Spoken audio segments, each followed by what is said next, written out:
Cher agent, bienvenue à Châtel-Montagne au cœur de la montagne bourbonnaise. Partez dans la direction opposée des vélos. Pendant la journée, je vais vous croiser et tous ensemble, avec quelques enfants, nous allons vous aider à retrouver Monsieur Auger. Vous allez devoir grimper une voie d'escalade du site des Darros. Rejoignez sur votre gauche le jeune Charlie qui va vous équiper. À cette heure-ci, les grimpeurs doivent fêter l'anniversaire du jeune Arthur. Restez concentrés sur votre objectif car sinon vous ne repartirez plus. Ici, la convivialité est attachante, vous savez. Équipez-vous. Charlie va s'assurer que vous ayez l'équipement adapté à votre carrure.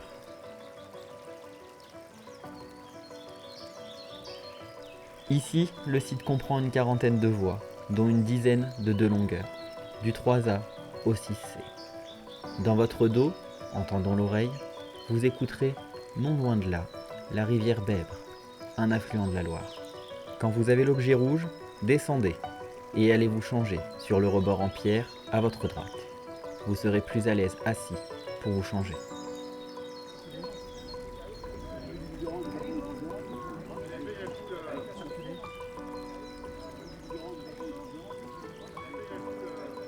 On a le droit de voir.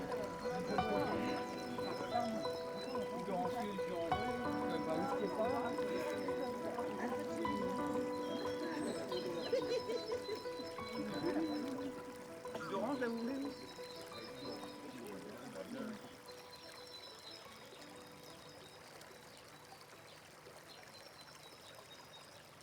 Veuillez laisser le matériel sur place.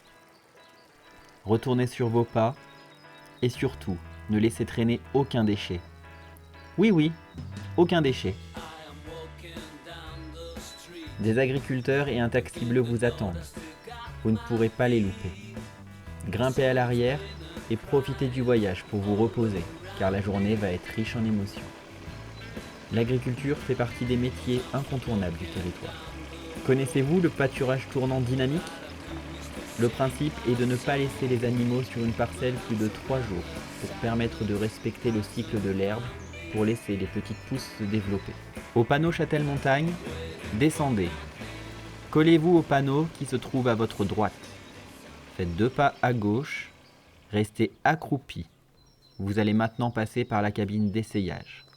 Vous avez besoin d'une tenue plus sportive. Ne bougez pas, quoi qu'il se passe.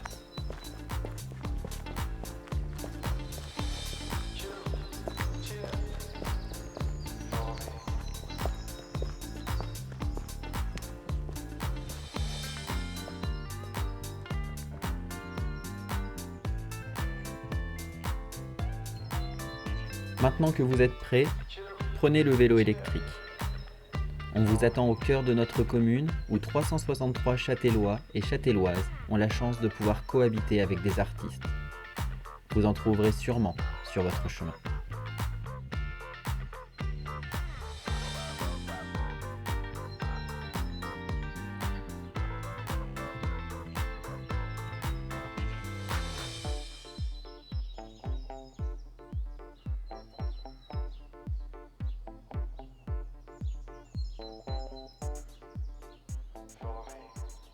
Trouvez l'entrée arrière de l'atelier de Harout Yekmalian.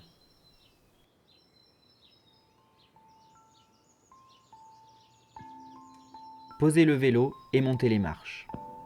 Cet artiste de l'Académie nationale des beaux-arts d'Erevan va partager avec vous sa passion. Ce sculpteur plasticien s'inscrit dans la tradition familiale car son père était peintre et sculpteur. Son oncle, assistant du peintre Martyros Sarian. Son beau-père, céramiste et peintre. Aujourd'hui, Harout voyage avec ses œuvres autour du monde. Les enfants ont glissé dans votre sac un passeport. Si votre travail auprès de Harout est satisfaisant, vous allez obtenir un coup de tampon. Ce sésame va vous permettre d'accéder aux mémoires de Monsieur Auger. Ne perdez surtout pas ce précieux document. Sortez par la porte des visiteurs cette fois-ci. Longez l'église. Les habitants vous attendent pour jouer à 1, 2, 3 soleil.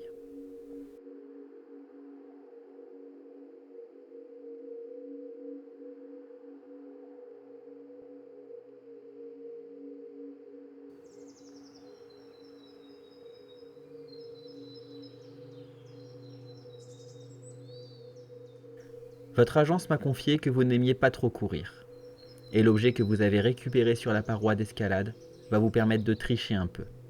Cela reste entre nous, bien sûr, n'est-ce pas? À vos côtés, il y a de grands sportifs, et vous avez peu de chances de gagner.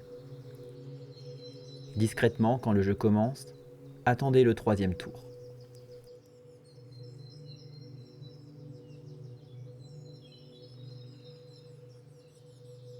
Sortez l'outil.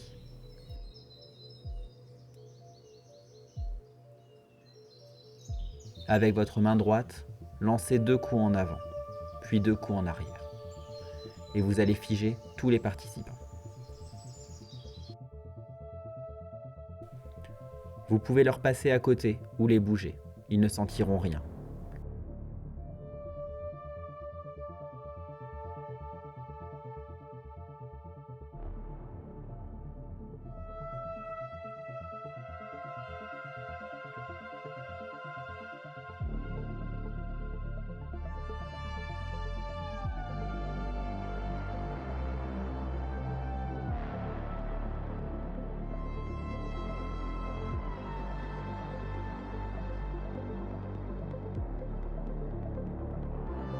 N'oubliez pas votre sac et rejoignez-moi. Je suis celui qui annonce 1, 2, 3 soleil. Fouillez dans ma poche gauche, il y a le tampon. Tamponnez et reposez-le car d'autres habitants vont gagner à leur tour. Merci de refaire la manipulation arrière avec l'outil pour libérer nos sportifs et prenez le chemin en face. Direction le vieux château.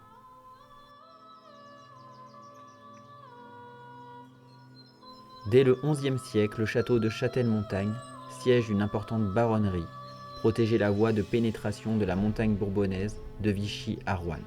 Aujourd'hui en ruine, la forteresse révèle sa position stratégique au sommet d'un plateau aux pentes vertigineuses, dominant la Bèbre, qui était composée d'une enceinte de 7 tours d'angle et d'un donjon circulaire.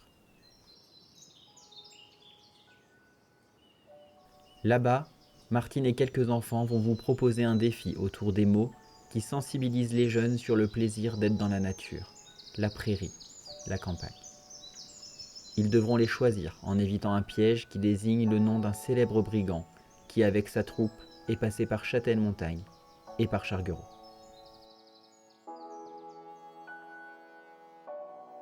Attendez le dernier moment. Martine va vous demander de désigner le brigand.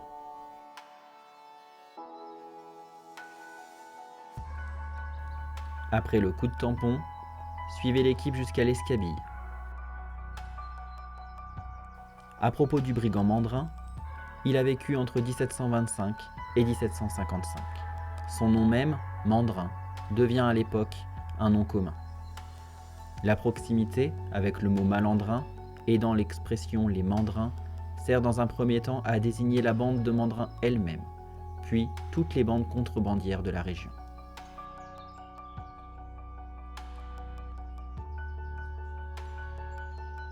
Vous allez vous retrouver pour un moment de repos à l'Escabille, qui est une œuvre land art. Le land art est un courant artistique qui utilise la nature comme matériau.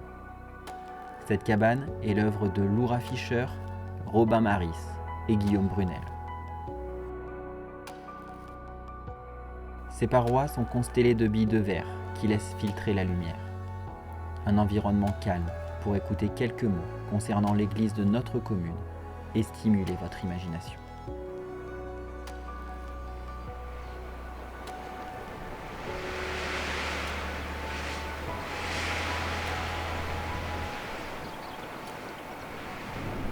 Les enfants, en l'an 1080, pour retarder l'annexion du village par les sires de Bourbon, le seigneur de Châtel et son épouse Antoinette ont fait don de l'église de Châtel-Montagne à Hugues de Semur, abbé de l'abbaye de Cluny, renforçant ainsi les liens entre ces deux familles. L'église de Châtel a été agrandie entre 1120 et 1250 en faisant le choix d'une construction romane traditionnelle. Lors de la création de l'Office des monuments historiques en 1840, Notre-Dame de Châtel-Montagne sera l'un des 3 monuments romans de l'Allier retenus pour leur intérêt. Reprenez la route derrière l'église. À l'entrée, M. Siliverstov va contrôler votre passeport. Au milieu du terrain, vous allez nous retrouver autour de M. Auger, qui va vous parler de son arrivée à Châtel-Montagne dans les années 40 et de quelques souvenirs de cette période pour ne pas oublier.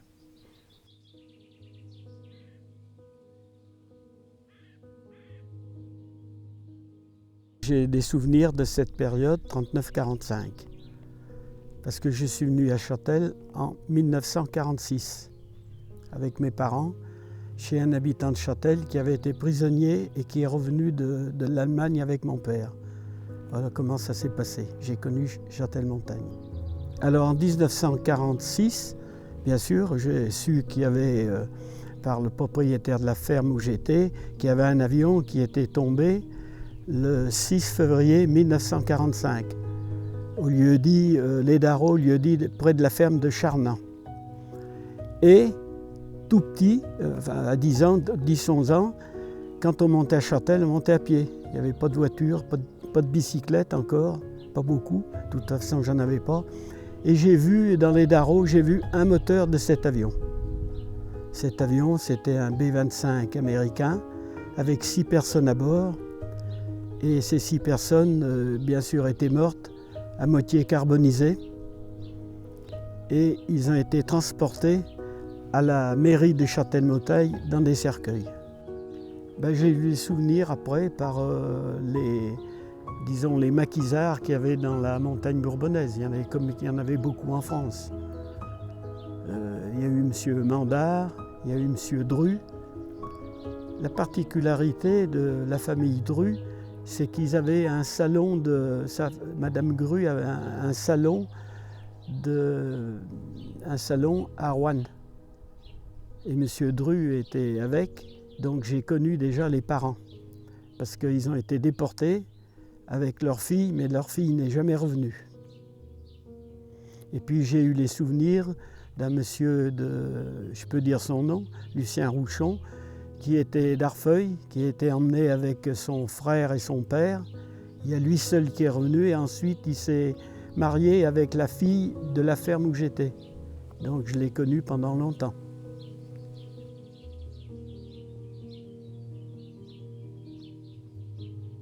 Ce que j'aimerais dire aux jeunes, moi qui ai connu la fin de la Deuxième Guerre mondiale, puis la guerre d'Algérie, qui est né plus jamais de guerre en France et dans le monde.